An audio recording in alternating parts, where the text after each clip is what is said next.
Hello दोस्तों, नमस्ते प्रणाम। हम किरण शर्मा, हम मंजू शर्मा अपना यूट्यूब चैनल पर सबके स्वागत करे छी। नमस्ते प्रणाम सब दीदी भाई के प्रणाम, सब यूट्यूब फैमिली के प्रणाम। हर हर महादेव, जय शिव शंकर, जय शंकर, जय भोलेनाथ। और हम दोनों देवरानी जेठानी जा रहे छी बहुत प्यारा सा कृष्ण जन्माष्टमी के गीत गावा। हाँ सब जरूर सुनब, कमेंट करके जरूर बताएब किनका सबके हमरा सबके गीत पसंद पड़ल। बहुत प्यारा सा गीत है। और गीत में छै खास कऽ कऽ कृष्ण के और की उनका कहे छै उनकर दोस्त रहे छथिन सुदामा, उनका दोनों के प्रेम कहानी के बात छै। कते उनका दोनों के गहरा दोस्ती रहे छथिन। जरूर अहाँ सुनब, कमेंट करके जरूर बताएब किनका सबके पसंद पर। शेयर करे के कोई नहीं भूलब। अब प्यारा से बात दहिना दै छलै तहिना सबके दैत रहब, आगा बढ़ब।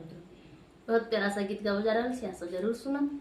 राधायो की